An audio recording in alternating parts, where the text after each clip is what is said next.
At last, you have decided to return to the cave of time you discovered long ago. You struggle through the tunnel entrance until you reach a dimly lit chamber filled with eerie voices. Inside is a ghost-like figure, the Oracle of Time.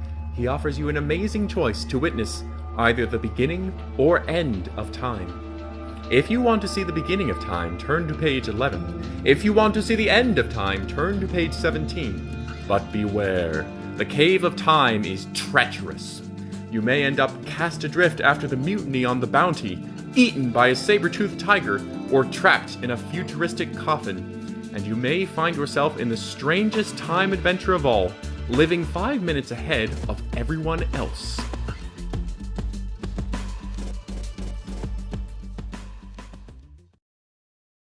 Hello, welcome back to Let's Play Gamebooks. Today's book, Choose Your Own Adventure Books number 50, Return to the Cave of Time by Edward Packard. The third book of the Cave of Time trilogy. Your heart races as you make your way through Snake Canyon, looking for the entrance to the Cave of Time. Though it's a sunny summer day, you're wearing a warm sweater under your all-weather parka, as well as wool socks and pants. You don't know where you'll turn up once you've entered the cave, but you want to be ready for anything. Finally, you reach the familiar grove of pine trees, but your hopes fade as you realize that landslides have covered the cave's main entrance. Determined not to give up, you search the floor of the canyon until you find, hidden behind clumps of sage, another barely passable entrance. Crawling on hands and knees, you enter a tunnel that, judging by its direction, should lead to the main chamber. The tunnel seems endless and keeps curving to one side, as if it might be going around in a circle. After a half hour of crawling, you feel a tightening of the muscles in your throat, the beginning of panic. There's not enough room to turn around. You're not even sure you can back out. Painfully, you crawl on, around a bend to the right, and then one to the left. Somewhere up ahead, a voice is chanting. Or is it many voices singing in unison? It's an eerie tune with only 3 or 4 notes. A moment later, you reach a dimly lighted chamber. A thin, ghost-like figure abruptly stops singing and looks at you intently. You can hardly find the words, but as if to answer your question before you ask it, this strange man, if he is a man, says, "You have found the Oracle of Time." You are amazed to meet anyone in the cave, much less an oracle. For a moment you are afraid, but as you look more carefully at the oracle, you can't help but smile. His expression is kindly and wise, but there is also a playful, impish look in his eyes. You realize he may be able to tell you some things you've wondered about. "What is time?" you ask. The oracle is silent for a moment, but then answers in a firm voice. "Time is what keeps everything from happening at once." "When did time start?" you say. "And when will it end?" "Would you like to see?" You gulp in amazement. "Sure." "What then? The beginning or the end?" If you want to see the beginning of time, turn to page 11. If you want to see the end of time, turn to page 17. "I'd like to see the end," you say. Instantly, you find yourself weightless, floating in silent space. Your hands cover your eyes as you try to shield them from the brilliant light of a sun much larger and brighter than our own sun. You are rolling over and over in space, feeling like a meat on a barbecue spit. The side of you facing the sun is so hot it would burst into flame if it weren't cooled by the near absolute zero temperature as it turns away from the light. You have no sense of time. For hours, maybe days, you roll gently over and over like a misshapen little asteroid. All the while, this one enormous sun is shrinking ever more rapidly, while growing ever more brilliant, until you can see it even through your arms shielding your closed eyes. And then, utter darkness. Nothingness. Moments later, you find yourself in the chamber of the oracle, blinking as your eyes slowly adjust to the pale green light. You're shaken by your experience, not eager to try something like that again. But you're more curious than ever about time. "Tell me," you ask the oracle, "did anything happen before time began? And could anything happen after time ends?" "Nothing can happen unless time is passing," the oracle answers. "But things could happen in another time frame, outside our time. Then another time would be passing." You think for a moment, and then ask, "Could I ever visit another time frame where another time is passing?" "It's possible," the oracle replies, The cave of time has passageways that lead to such places. Places where you perceive others as they will be in their future, while they perceive you as you were in your past. But now your head is spinning. I think right now I'd rather just stay in our own time frame, you say. Very well, says the oracle with a smile. Which shall it be? The future or the past? If you choose the future, turn to page 47. If you choose the past, turn to page 66. I guess we're going to the past. You feel as if your mind has become detached from your body. Then you are in transport through time. Then reality returns. You are in a cave, close to the entrance. Looking out, you can see that you are on a mountainside. A vast landscape of plains and lakes and patches of forest stretch beneath you. There is no sign of human habitation. You have the feeling that you may be living thousands of years in the past, perhaps even before the appearance of human life. In the distance, you notice dark, moving specks. A herd of grazing animals, perhaps? Where there's life, there's food, and hope for survival, you think. Suddenly, you sense a presence nearby. You whirl around, and your eyes meet other eyes. They belong to a boy who looks older than you, even though he's several inches shorter. His wavy brown hair is shoulder length, and he's naked except for crudely fashioned shorts made of animal skins. He is solidly built and strikingly muscular. His bushy eyebrows are set on bony ridges above his eyes, giving him a brutish look. Yet there's something sweet and friendly in his expression. Hello, you say. Iiark, the boy replies. He steps close and looks curiously at you. At that moment, you hear a deep-throated growl. In the dim light near the back of the cave, you can make out an animal of monstrous proportions. A gigantic cave bear, larger than any bear alive in your own time. Terrified, you stand watching. The bear edges closer. The boy touches you. Narga. He pulls at your arm, then starts climbing the sheer wall of the cave, gaining handholds on rough niches in the rock. You watch him with amazement as he pulls himself up by his arms alone. A moment later, he slips into a cleft in the rock, safely out of reach of the bear. The bear follows the boy with his eyes, then turns toward you and lets out a roar that shakes your bones. You get the feeling that this is his cave, and you'd better do something fast. If you try to follow Iiark up the wall of the cave, turn to page 50. If you run out of the cave, turn to page 56. You leap high against the cave wall, grab a handhold, dig the toe of your right foot into a tiny niche, and begin to climb. The bear is close behind you, breathing and snorting. You're able to climb a couple of feet higher, but the wall becomes even steeper above you. You desperately feel for a higher foothold. Suddenly, your wrist is seized in a vice-like grip, and you feel yourself rising, then being hauled onto a ledge. Only then does the powerful grip release your wrist. Aching and sore, you look into the smiling eyes of Iiark, and then back at the paws of the bear raking the lip of the ledge, still trying to get at you. Aug, says Iiark. He starts crawling into a dark tunnel.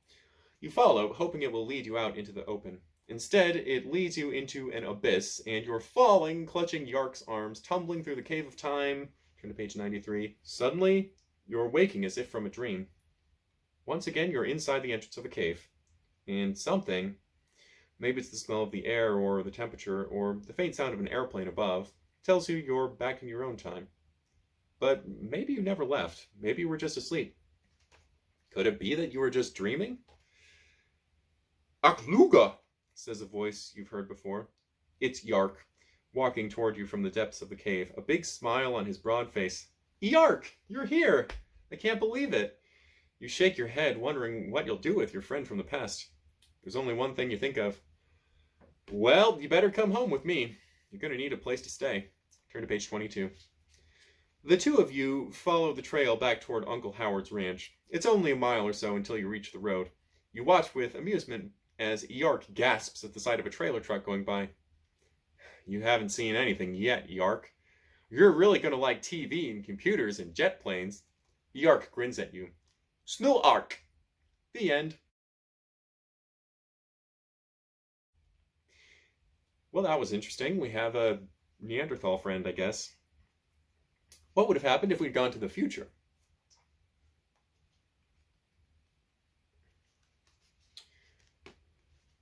If we go to the future, this is what happens. You're lying in an open silk-lined box. Is it a coffin? No, you're hooked up to a tube and wires, as if you were in a hospital. But you don't feel sick, you feel quite well. Very well, in fact, though you can't sit up. Something that you can't see is holding you down. You hear soothing chords of music. The room is bathed in dim light, which constantly shifts in hue from sky blue to yellow-green to red-orange to blue again. Moving your hand to your scalp, you feel tiny wires hooked into your head. They must be paralyzing your nerves so you can't move the muscles that could free you. Turn to page 52. Where are you? How did you get here? Suddenly you remember. You traveled through the cave of time, and you must surely be at some point in the future. Your situation is so weird that it must be far in the future. You seem to be in a long cylindrical room, like the cabin of an enormous airplane, and there are coffins, can't think of a better word for them, like yours, with wires and tubes and other black tank-like shapes. The ceiling is invisible because of what seems like a dense fog that begins only a few feet over your head. It's as if you were in the middle of a weird dream, yet you don't feel scared. Though held prisoner, you feel pleasurable sensations, as if you were eating chocolate ice cream while smelling bread baking, while hearing great music, while seeing a beautiful sunset, while getting a good back rub.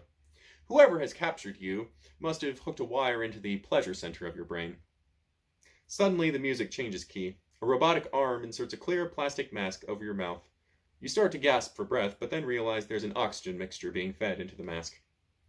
A moment later, your coffin tilts, sliding you into a tank of warm water that's moving rapidly, as if it were a swiftly flowing stream. Turn to page 68. Instinctively, you start swimming against the current. At least with your oxygen mask, there's no problem breathing. You stroke and kick hard, glad to be exercising your muscles and relieving the tension of being held paralyzed. Your tubes and wires are still firmly in place, and your body is held by straps under your shoulders and around your waist. You're in what amounts to a swimming treadmill. So this is how people keep their muscles from wasting away, you think? Ingenious, but horrible. Everything is decided for you. You go through the motions, but you have no choices. The people who rule this mad world must think they are providing the perfect life, but one could also think of it as a perfect prison. Turn to page 80. Suddenly, the current is flowing more swiftly. As you speed up your pace, you feel new, pleasurable sensations. You swim faster and faster until, even with almost pure oxygen flowing into your mask, you feel yourself reaching the limit of endurance. Then, gradually, the water level falls, and you are left weightless, suspended in warm air currents that blow and swirl all about your body, drying you in a few minutes. Gentle robotic arms lift you back into your coffin, and life, if that's what you call it, goes on as before. As you try to adjust to the reality that lies ahead, you are startled to hear a voice, which must be entering your head through one of the implanted wires. You have been identified as an alien intruder. Your bioanalysis shows 87.37% probability that you understand English. Your brainwave reaction to the preceding statement shows 99.97% probability that you understand English. Relax. You will not be harmed. Stand by for transport.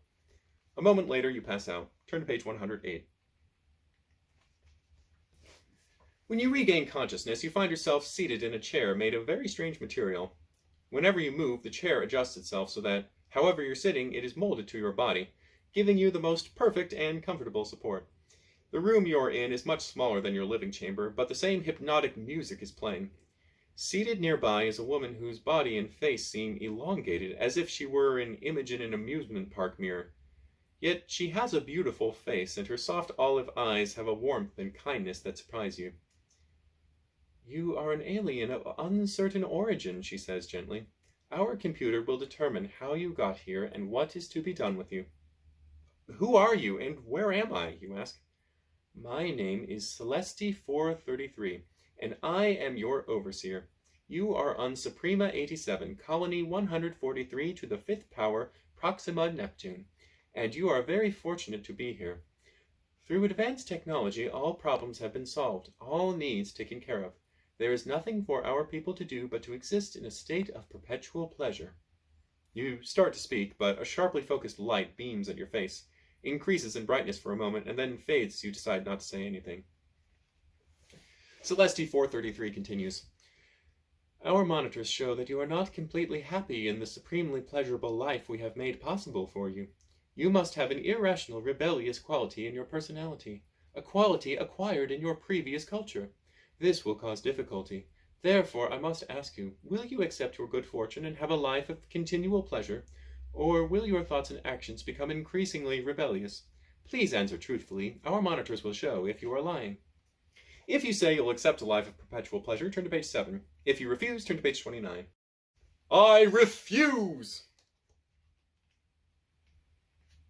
When you tell Celeste 433 that you are not willing to give up your freedom, she nods and, to your surprise, smiles. You are a decider, she says. Because you are from a primitive culture, you do not understand that constant pleasure is superior to freedom of choice, though that should be obvious to anyone. Since freedom is more important to you than pleasure, I shall tell you something I should not have mentioned otherwise. Suprema 87 may soon be involved in a war between the Grand Overseers. Who are they? Celeste 433 dismisses your question with a wave of her long, bony hands. We have no time for that. Listen carefully.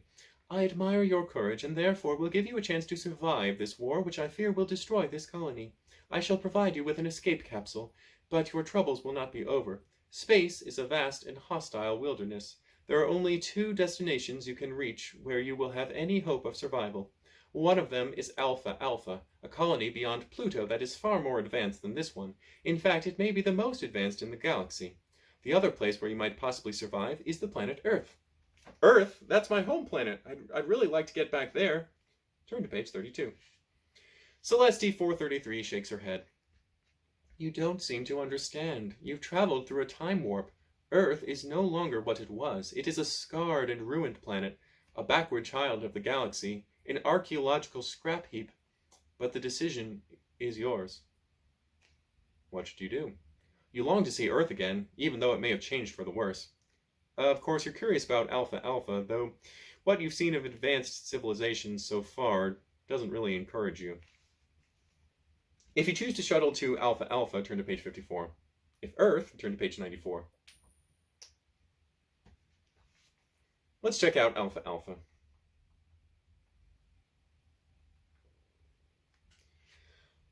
I'll choose Alpha Alpha, you say.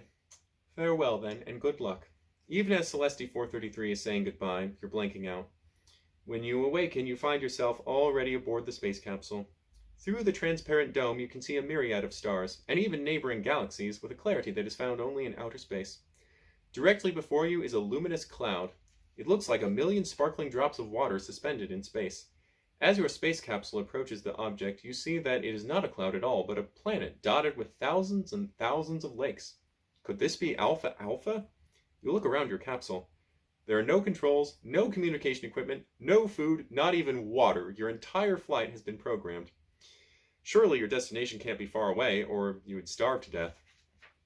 Your heart leaps as you begin to notice little flashes of light jumping from one part of the planet to another. One flash comes right at you. You blink, but it's harmless. Perhaps they've already sensed your presence by now. Being so advanced, the creatures on Alpha Alpha should have no trouble bringing your craft in for a safe landing. But your course soon veers away. With a heavy heart, you watch it slip to one side. Ahead, there is nothing but a few distant stars. You try to hold back your tears, but then you consider that the most advanced civilization must surely be based on love, not cruelty. You can't have reached it yet, but you won't give up hope. The end. All right. Well, that doesn't answer a lot of questions, does it? So, let's try going back to Earth.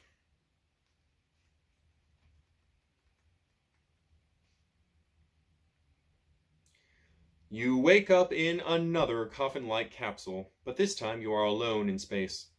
Through the transparent dome, you can see stars and planets with a clarity and beauty you never saw from under the Earth's atmosphere. To your left is Saturn, with its spectacular rings, and on the right, Jupiter. Its famous red spot has broken into 3 small flecks of orange, but the 4 largest moons are just as prominent now as they were to Galileo in 1630. Up ahead is a large reddish planet, Mars. You must be very close to it because it looks brighter and larger than Jupiter, even though its diameter is 20 times smaller. Beyond Mars is another planet.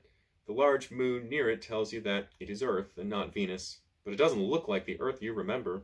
with the beautiful swirls of white clouds overlaying great stretches of blue ocean and green-hued land masses. Instead, the whole planet is covered with thick gray clouds.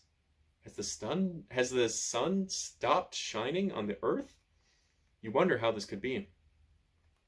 Maybe it's the greenhouse effect you heard was coming, caused by the increase of carbon dioxide in the air. As your shuttle approaches Earth, you begin to regret your decision to return. But your thoughts are interrupted by a voice coming out of the box simply marked Communication. Greetings from Earth Orbit 2303. We have been advised of your approach by Suprema 87. We understand you desire to land on Earth itself. This is a very unusual request. Normally, only archaeologists visit Earth. It is not classified as a habitable planet. Nearly all descendants of Earth survivors are in orbital colonies. Are you sure you want to land on Earth itself? If not, we can redirect you to planet Sintra, which has an environment similar to the one Earth used to have. If you decide to land on Earth anyway, turn to page 37. If you ask to be redirected to Sintra, turn to page 14. Let's go to Sintra. The moment you instruct the computer to redirect you to Sintra, you feel the thrust of acceleration. It's as if you suddenly weighed 300 pounds, the price of rapid travel through space. It's more than an hour before you slowly resume your former weightlessness. The capsule has stopped accelerating and is now coasting, at what enormous speed you cannot tell. As you are relaxing, a buzzer sounds and words appear on your video screen. Stand by for hibernation treatment. When you came out of hibernation 83.5 Earth years from now, you will find yourself on the planet of Sintra, of star number 8,773,389,516, a highly stable Class C star in the Milky Way galaxy. Sintra is one of the most beautiful, abundant, habitable planets in the galaxy. Conditions are almost identical with those that existed on Earth in the late 20th century. Drifting into hibernation, you try to imagine what life will be like on Sintra. Go to page 26. Your next sensation is a dull electric shock in your head.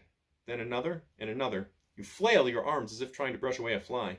You want desperately to go back to sleep. But there's no chance of going back to sleep. The mild shocks persist for a few moments. Then you hear loud, lively music playing in your ears. When it stops, a voice speaks. You are awakening from hibernation. Your spacecraft has landed on the planet Sintra.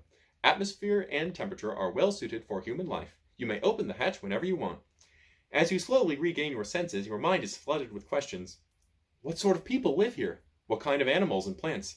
Will there be radio and TV? You hope there will be kids your own age. You can't wait to see. Turn to page 78. You stretch, sit up, and look out of the window. What a sight! On one side is a cluster of brightly painted houses. On the other, a beautiful park rimmed by giant ferns. In the center is a magnificent fountain. You throw open the hatch and breathe the fresh, clean air. At the same time, several large, tear-shaped cars silently approach your capsule. Smiling and waving as they hold out great bunches of flowers, the inhabitants of Sintra joyfully greet you. The end. And the inhabitants of Sintra are bugs, apparently. Well, I guess it is an Earth-like planet after all. Alright, what would have happened if we had still gone to Earth? Earth may not be the same as it was, but it is, after all, your home. You're determined to see what happened to it. Your capsule plunges into the atmosphere, retro rockets firing to break the descent. In a few moments, you enter the yellow-gray clouds that cover the planet's surface. You wonder how far into the future you've journeyed. 1,000 years? Maybe even 1,000,000 years? Suddenly, a screen lights up. You read the computer-generated message that appears. Instructions for survival on planet Earth. Oxygen content 2.3%. Oxygen-generating helmet must be worn at all times. Radioactivity 2.2. Radiation-resistant coat and helmet cover must be worn except in protected zones. Food. Basic gene grain bits are the only edible food. Ingest 87 grams of Vitagram. Antitoxicant formula mark 87443695 with each kilogram of gene grain bits. All water must be demulsified and de-acidified in Puroscan. All equipment needed for 1 year survival on this planet is included in your backpack, together with a Mark 3204 laser pistol, which will fire 300 times without loss of power. Turn to page 42. You've hardly finished reading these words when you feel an abrupt deceleration followed by a slight jolt. The capsule has made an astonishingly smooth landing. Through the window, you see an endless landscape of rocks and boulders, the sort you might find in a dried-up riverbed. So, this is Earth. You can only hope it's not all like this. You quickly put on the oxygen-generating helmet and your radiation-resistant coat. Then you open the hatch and step out onto what, as far as you can tell, could be some desolate planet a million light years away. But you're not going to give in to despair. After all, your computer said there is food available. As you step outside and look around, your heart sinks. You might as well be in the middle of a desert. Everywhere you look, you see flat, barren, rust-colored dirt. There's no way of knowing which way to walk. Before you can decide what to do, a saucer-shaped craft zooms in and hovers over your space capsule.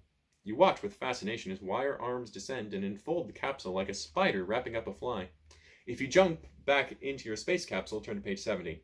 If you just watch what happens, turn to page 115. Let's jump back inside. You dive into the capsule and shut the hatch. And just in time, because within seconds the saucer craft lifts off.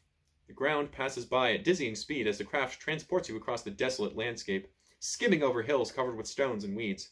You cross a dried-up riverbed, and then the ruins of a city.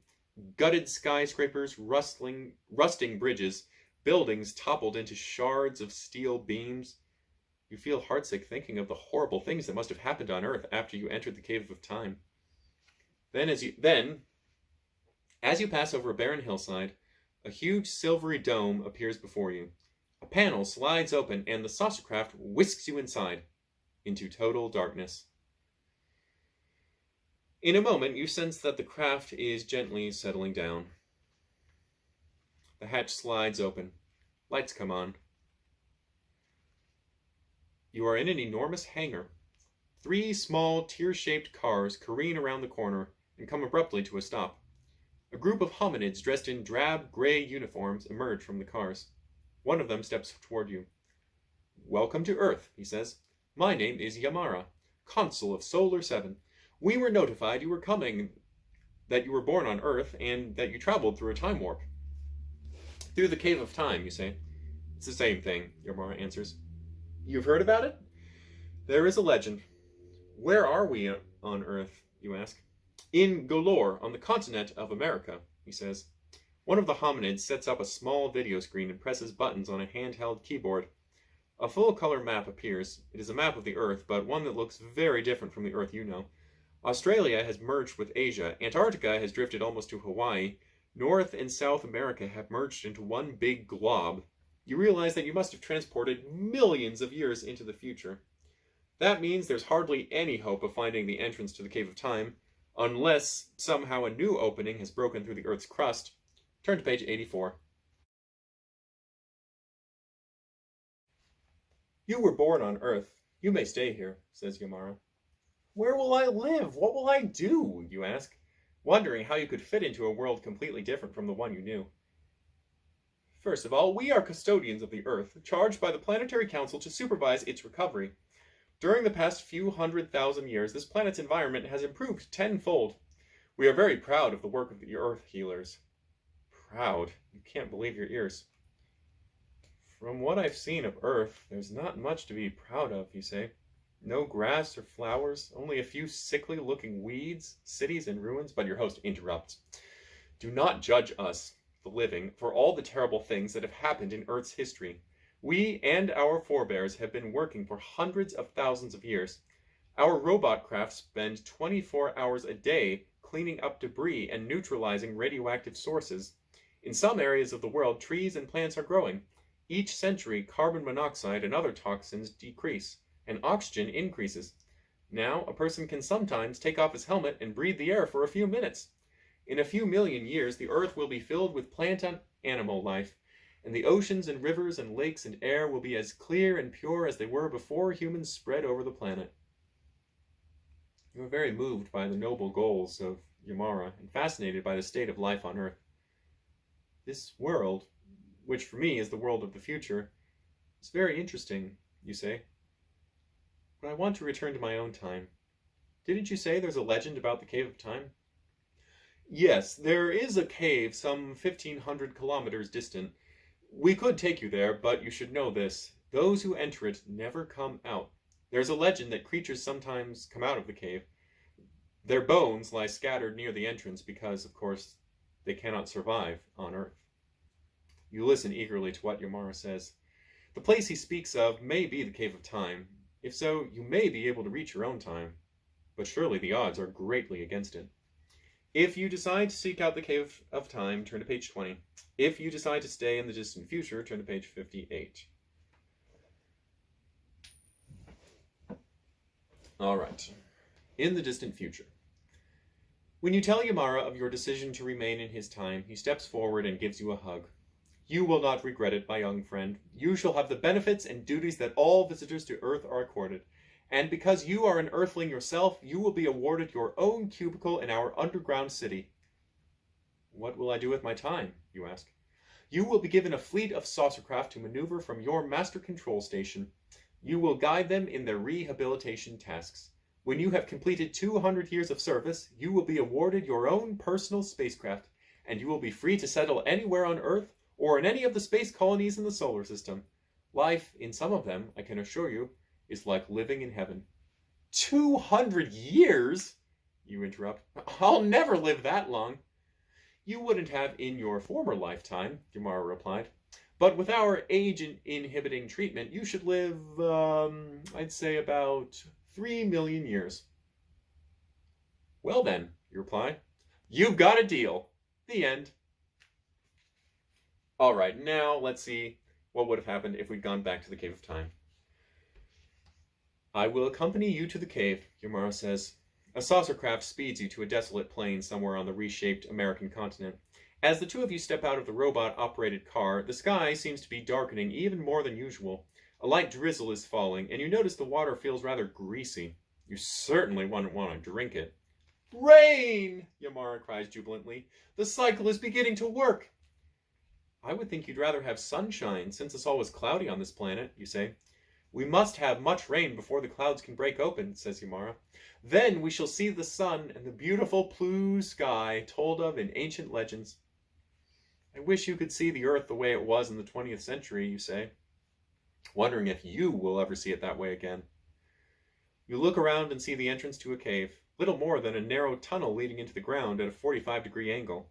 A cold, damp breeze is blowing out of it. You shake your head. Whatever this is, it bears no resemblance to the Cave of Time, but your mind is made up. You thank Yamara for his kindness, take a last look at the desolate landscape, hunch over so as not to bump your head, and walk slowly and steadily into the tunnel. It's almost a relief when you suddenly feel yourself falling. Oop! Suddenly, you're back in school, standing just outside the door to your classroom, looking in. You see all your friends. Your seat is empty. The teacher, Ms. Hawkins, is talking about the government, explaining what the Supreme Court does. Somehow, you've gotten back to your own time. How will you ever explain why you're late to school? You're tempted to keep out of sight, but you realize that you'll have to explain eventually. Glancing at your watch, you can tell that the class started only a few minutes ago, so you walk quietly and quickly to your seat, and hope Miss Hawkins won't make much of it. To your surprise, no one seems to notice you. You quickly take your seat and look as if nothing happened. You'd expect Liz Wilkins in the seat next to you to whisper something, or at least look at you. After all, you've been away for quite a while. Hey, Liz. Psst. Turn to page 8. No response. What's the matter with her? You poke her with your pencil. She doesn't budge. It's as if you weren't even there. Does anyone know how many justices are on the Supreme Court of the United States? Ms. Hawkins asks the class. No one answers. You're the only one to raise your hand, but Ms. Hawkins doesn't notice. Neither does anyone else. 9, you call out. Still, no one answers. Well, the answer is 9, says Ms. Hawkins. 1 Chief Justice and 8 Associate Justices. By this point, you're beginning to think you're losing your mind. Ms. Hawkins, you almost shout, didn't you hear me? I said 9. Now, how do you suppose someone gets to be a Supreme Court Justice? Ms. Hawkins asks the class. Liz? Jimmy? Matt? You shout. Can you hear me? No one notices. What's happened, you wonder? Could the Cave of Time have made you invisible? Suddenly, all eyes turn toward the classroom door. Well, look who's here. Ms. Hawkins, still looking at the doorway, calls out your name. Well, don't just stand there. Take your seat. And after class, I want to hear about where you've been for the past few days. You blink your eyes and look again. There's still no one in the doorway. Glancing at your watch, you see it's been exactly 5 minutes since you came in. Suddenly, you realize what's happened. It's what the Oracle warned you about.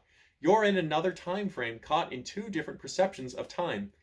That's why the you think you are is invisible to everyone else. Your time frame is 5 minutes ahead of theirs. No one could see you until 5 minutes after you walked in. And when you spoke, no one could hear your voice until 5 minutes had passed. It's a horrible situation. You've got to get back to the Cave of Time. Turn to page 100. You run out of the classroom and down the hall. Somehow you'll find your way. You'll stow away on a bus. At least you won't have to worry about paying any fare. No one will notice you until 5 minutes later. You slip out of the school and start to cross the street. There are no cars coming, but you have a frightening thought. You could be hit by a car coming along right now that you won't see for 5 minutes. You'll have to cross several streets to reach the bus station. Should you take the risk? If you risk crossing the streets to get to the bus station, turn to page 105. If you decide not to risk it, turn to page 86.